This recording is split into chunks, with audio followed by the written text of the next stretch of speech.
Hello everybody, welcome to Tempest Books. I'm Rebecca and today I'm introducing you to my favourite Australian author.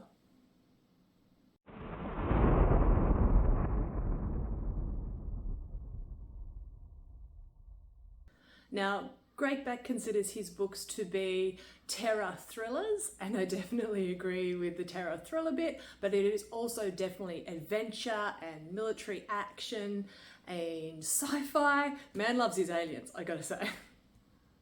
Now, I have the vast majority of his books. There is one trilogy missing from here, the Mysterious Island trilogy. My brother is borrowing those at the moment, but the rest of it is pretty much here. There's a couple of standalones I don't have, and one series that has 2 books in it that I don't have, but I have managed to get hold of most of it.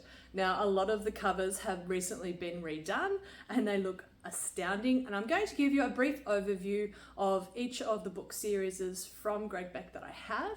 But I'm not going to go too deeply into them. There's not going to be any spoilers. I will be having a deeper look at each of the series on my channel soon.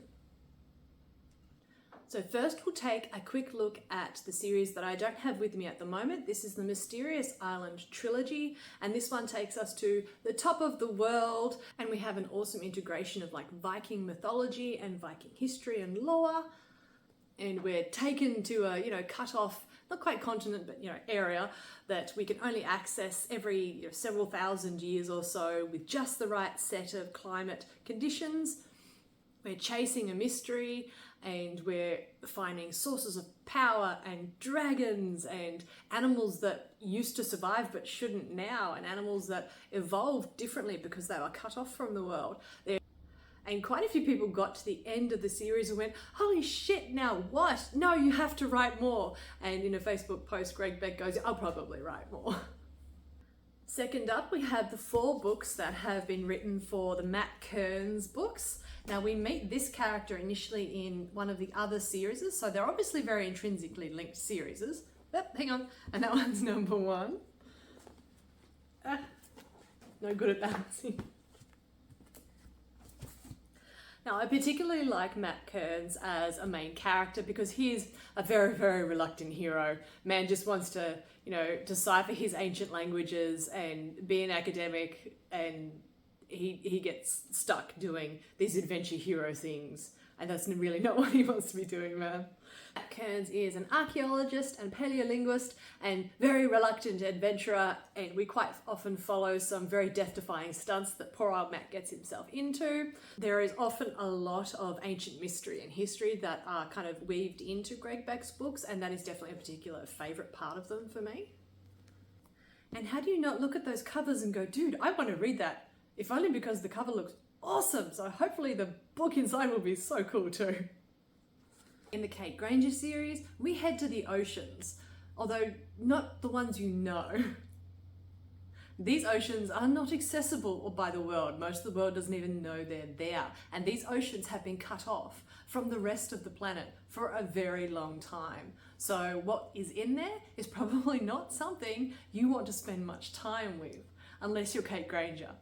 And Kate is definitely one of the few people in the world nuts enough to then dive her head straight into that ancient water and come face to face with whatever has been growing in there and didn't stop growing for a long time.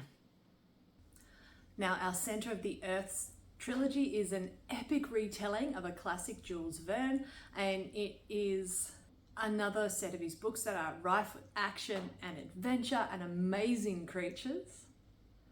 Now, in the Primordia trilogy, we are taken on adventures with a man who is entirely sure that the great adventure written by Arthur Conan Doyle is actually based on something that happened to ancestors in his family. And because of that, he believes that the lost world is real, and he is setting out to find it. And finally, we have my favourite of Greig Beck's works, the Alex Hunter series, although I tend to think of it as the Arcadian Adventures. Now, Alex Hunter is, oops, we made a superhuman. Oh dear.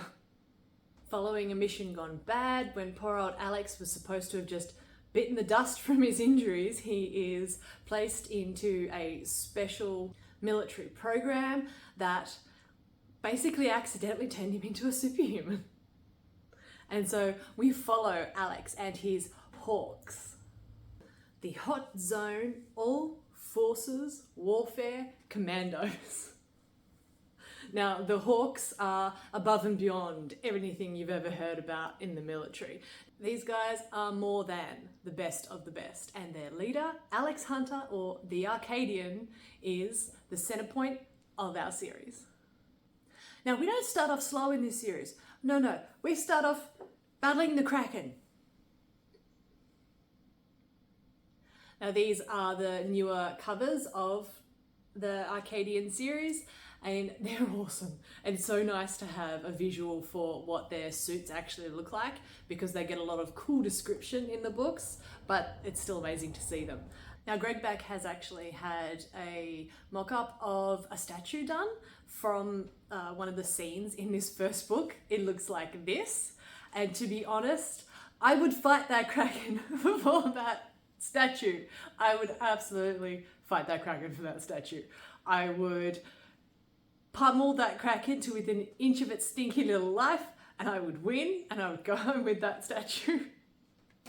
It would be the center point of my bookshelf.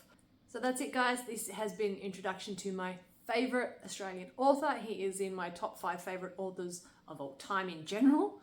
I will be doing a closer look at each of these series on my channel, and I really hope you'll check some of these books out, because oh my god, they are so worth giving it a chance. Alright guys, that's it for me today. I'll see you next time.